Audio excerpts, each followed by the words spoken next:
Shalom. You reached the He Pray channel. My name is Azim Awath.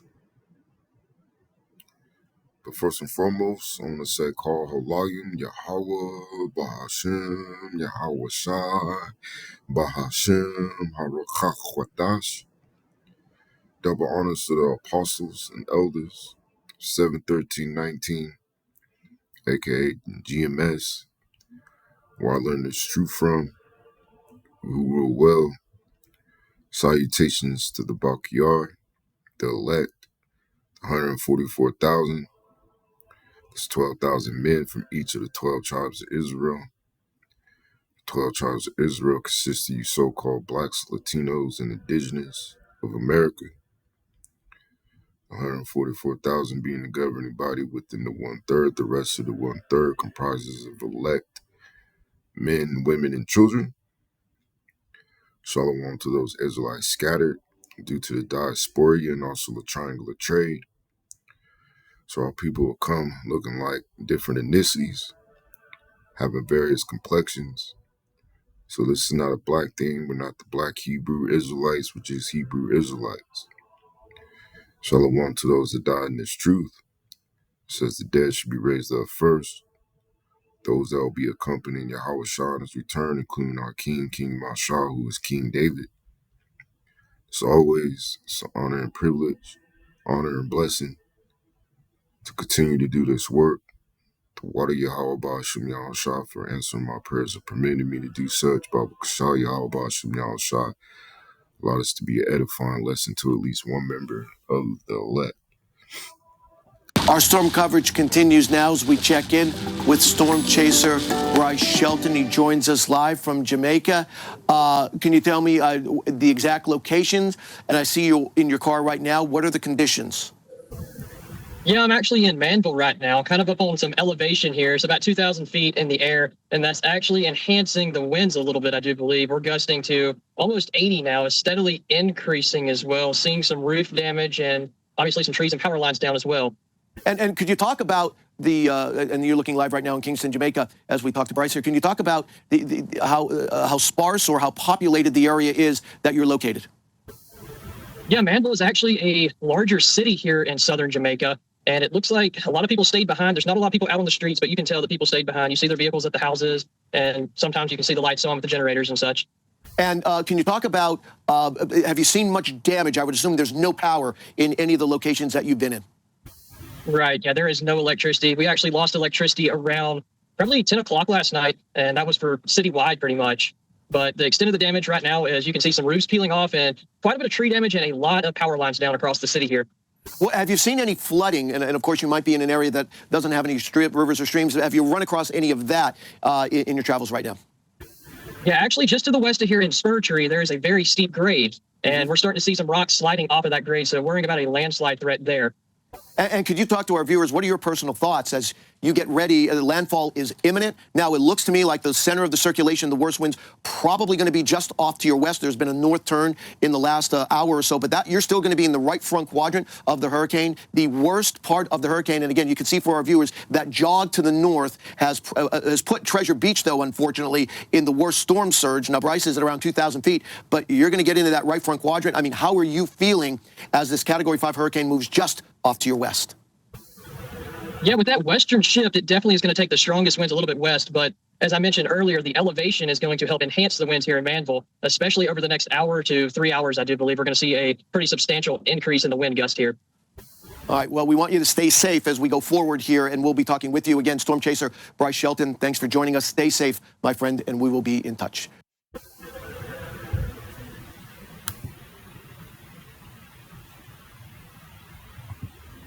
Welcome to the mistletoe. Thanks so much. Have a great holiday. Every charming little town has a dark underbelly. That's the scene right there. Connectivity has been a huge issue. Let's get right to him. That's Fox Weather correspondent Robert Ray. Robert, how goes it? We had just dug into the details with Brian Norcross. Big jog off to the right of Melissa. That brought the core closer to you. And also with a more westerly wind direction, you don't have the cover of the mountains anymore. Gosh, what a turn of events. And I tell you, all we could hear right now, moments ago, was glass blowing out. And that is our structure, the upstairs. And our security team just went up there to take a look. We have glass doors that are blown out, windows that are blown out, and wind just rushing through the second floor of this building, this beautiful home that we rented to protect ourselves. Thank God the team is safe inside the garage right now. And I'm standing on the driveway of this because it's just not safe. It wasn't safe moments ago on that roadway with flying debris and power lines as well. And by the way, these power poles are concrete, and so they're not going to crumble, but these lines could go. That's why it is very important to just be careful, though. The electricity is cut. It's off. We've been out of power for a long time here, and communications as well. And the only way we're getting the signal out is through Starlink and a 3,000-watt battery-operated generator. Otherwise, we wouldn't be able to do this, Ian. And I have to say, what we're experiencing is nothing compared to what the landfall region in the southwest experienced and what Montego, 50 miles to the west, is going through. And this is really brutal and tough conditions. And clearly, we're seeing the degradation of structures by the fact that our windows are all blown out. And I'm seeing debris that is flying, mostly vegetation, though I did see some structural debris in the distance. But the 25,000 tourists that are in those resorts and hotels hunkering down have got to be just terrified as what is going on with the sounds and the fury of all this as well, with the wind whipping down and howling through these roadways. A quarter mile is the Caribbean Sea. As I look over there, trees are just back and forth, and the driving rain and it just pelting on your face and your extremities, and you can feel it even if it's not hitting your skin. I can feel it earlier pounding into my back. It's just a terrible situation here right now, and I know what we're going to see tomorrow when we try to head into Montego. If we can make it down the two-lane road lined with businesses and homes, we're going to see just destruction in all places. And when we get to all the areas where people have been staying, I have a feeling that there's going to be a lot of panic because there's still not going to be power and there won't be communications. And people who are not used to these scenarios, who would be used to something like this, right? Unless you're with Fox Weather and you're out here covering these. And the reason we're doing this, the reason we're standing here and showing this is historic. We need to document it, and we also need the world and Jamaican officials and first responders. Wow! Oh my goodness! I don't know if you could hear that glass shatter. That is significant. What just fell over there? My God! But This judge report. It says storm cone satellite, Cuba, Bahamas, then Bermuda next. Monster Melissa direct hit Jamaica hell at 185 miles per hour. Mass destruction. Storm of the century. It's from New York Times live updates. Melissa is turning toward Cuba as Jamaica tries to access its destruction.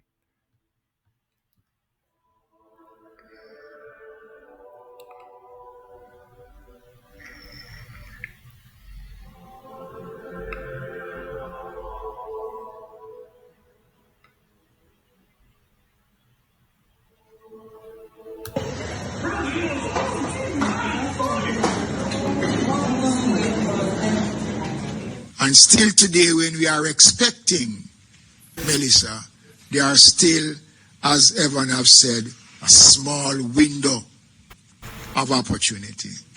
Let us use it and use it wisely. Jamaica, this is not the time to be brave. I've been saying for 1 week, don't bet against Melissa. It is a bet we can't win.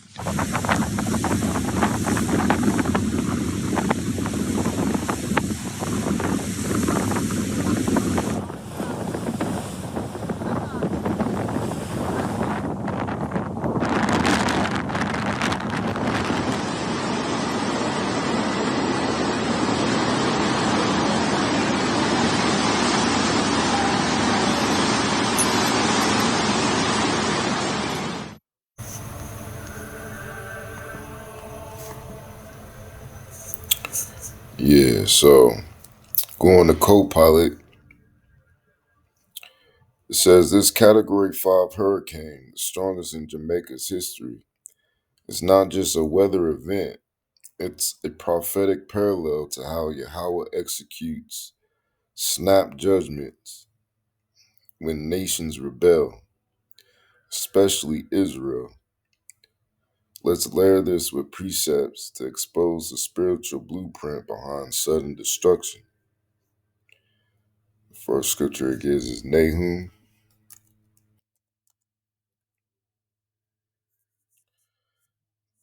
which reads, "The Most High is awesome. Uh, let's look up that word awesome.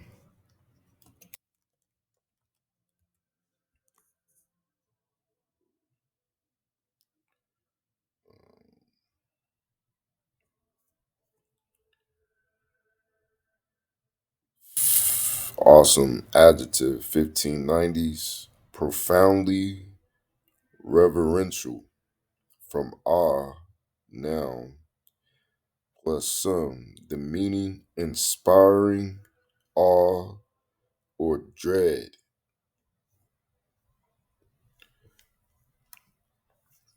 It's Nahum chapter 1, verse 1. It says, the burden of Nineveh, modern day Nineveh, is America. The book of the vision of Nahum, the Echoshite. The Most High is jealous, and Yahweh revengeth. Yahweh revengeth and is furious. Yahweh will take vengeance on his adversaries, and he reserveth wrath for his enemies. Yahweh is slow in anger and great in power, and will not at all acquit the wicked. And who are the wicked? You so-called white people, you Edomites, man. You're not going to ride off into the sunset as you think you are. It says Yahweh had his way in the whirlwind, which is these hurricanes and tornadoes. And a whirlwind could also be a chariot. It says, and in the storm, and the clouds are the dust of his feet. It says, he rebuketh the sea and maketh it dry, and drieth up all the rivers. Bashan languisheth, and Carmel, and the flower of Lebanon languisheth. So going back to Copilot, it says, hurricanes aren't random. They're instruments of judgment. Melissa's 185 miles per hour winds are divine precision, not chaos. And I think a category 5 is described as let me see, the hand of God or biblical. Let me see.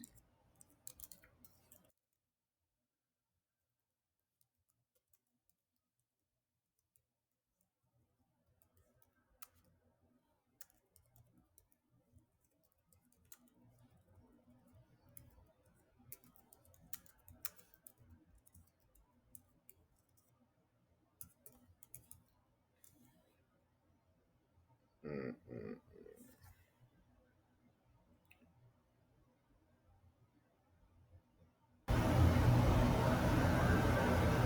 Well, now they're saying it's a category 6.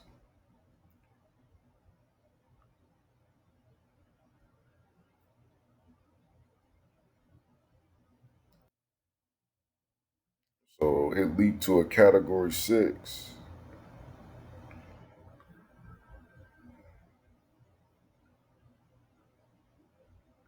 So for a category 5, catastrophic damage will occur. And they don't even have anything with a category 6. It says there is no such thing as a category 6 hurricane. When Hurricane Dorian hit the Bahamas in September 2019, it had a maximum wind speed of 185 miles per hour. That's a wind speed of about where hurricane scientist Jeff Masters says a category 6 should start. But the Saffir-Simpson scale only goes up to 5. Some people have been talking about creating a category 6 hurricane designation, with the climate crisis making catastrophic storms more common on each level on the scale, meant to approximate the increasing wind damage. But a category 5 already means near total destruction. So I guess a category 6 would be The hand of God, man. You know,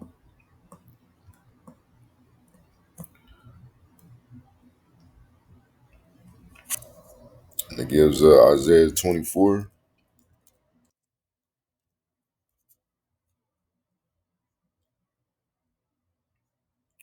This is, Isaiah chapter 24, verse 5. It says, "The earth is also defiled under the inhabitants thereof, and who's the ones in charge? Wicked. So therefore, through their actions and their conduct, the earth is defiled because they have transgressed the laws of Yahweh Ba'ashem Yahushua, changed the ordinance, broken the everlasting covenant. Therefore have the curse devoured the earth, and they that dwell therein are desolate. Therefore the inhabitants of the earth are burned, and few men left, because ultimately it's going to lead to the second death." So going back to Copal, it says landslides, flooding, and a storm surge aren't just meteorological, they're curses manifesting physically. Yahweh uses nature to humble nations. So let's go to Job chapter 37, verse 9.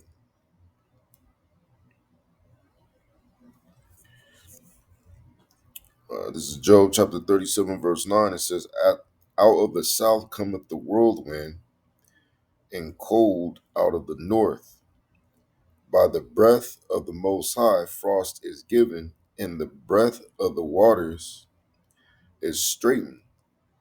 Also by watering he wearieth the thick cloud, he scattereth his bright cloud, and it is turned round about by his counsels, that they may do whatsoever he commanded them upon the face of the world in the earth. He causeth it to come, whether for correction, or for his land, or for mercy. Which let's get that in the NLT. Verse 9 again, it says, "The stormy wind comes from its chamber, and the driving winds bring the cold. The Most High's breath sends the ice, freezing wide expanses of water. He loads the clouds with moisture, and they flash with his lightning. The clouds churn about at his direction. They do whatever he commands throughout the earth. He makes these things happen either to punish people or to show his unfailing love." You know? So going back to Copilot, it says Melissa's landfall near New Hope is ironic. Judgment came where hope was named. Nature obeys divine command. Yeah, so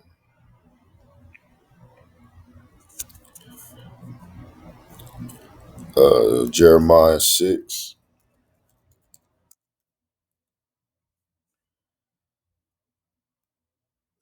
This is Jeremiah chapter 6, verse 17. It says, "Also I set watchmen, which are the prophets, over you, saying, Hearken to the sound of the trumpet. But they said, We will not hearken." Oh, when we're telling you that these things are the Heavenly Father's judgment for correction, that the rest may fear, but the rest aren't fearing. They're stuck in their evil ways.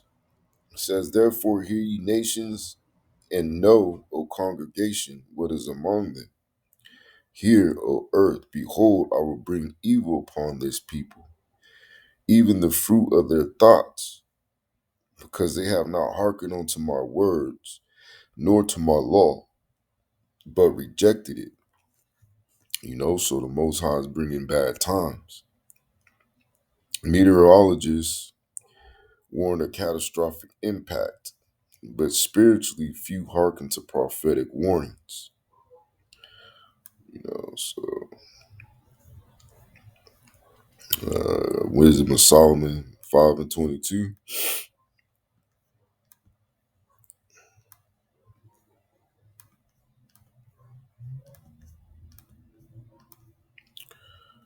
This is Wisdom of Solomon chapter 5 verse 19. Says, he shall take holiness for a invincible shield. His severe wrath shall he sharpen for a sword, and the world shall fight with him against the unwise. Then shall the right aiming thunderbolts go abroad, and from the clouds, as from a well-drawn bow, shall they fly to the mark, which this is dealing with the missiles, and hailstones full of wrath, the warheads, shall be cast as out of a stone bow, and the water of the sea shall rage against them, and the flood shall cruelly drown them. Yeah, a mighty wind shall stand up against them, and like a storm shall blow them all away, which is that nuclear wind. Thus iniquity shall lay waste the whole earth, and ill dealing shall overthrow the thrones of the mighty. So the Most High, he's bringing judgment upon this place, the world. Going back to Copilot, says Apocrypha confirms nature as a weapon. Lightning storms inside Melissa's eye echo this fiery imagery. Only the righteous are protected. The elect are shielded. Snap cuts expose who's covered and who's exposed. Which spiritually it's right. Because the Most High, he's going to take care of the elect, man. So if you own any of those government assisted programs, you ain't got shit to worry about, man. The Most High is going to find a way. I believe it. This is Psalms chapter 91, verse 6. Let me see what it quoted again. 7. I'll start at 7 then. It says, 1,000 shall fall at thy side, and 10,000 at thy right hand, but it shall not come nigh thee. Which that's dealing with the nuclear destruction, but it's also dealing with this evil, that is going to overtake, these people, so this probably just going to be a short video. So with that, I hope at least one brother of the elect was edified, and I'm going to say shalom.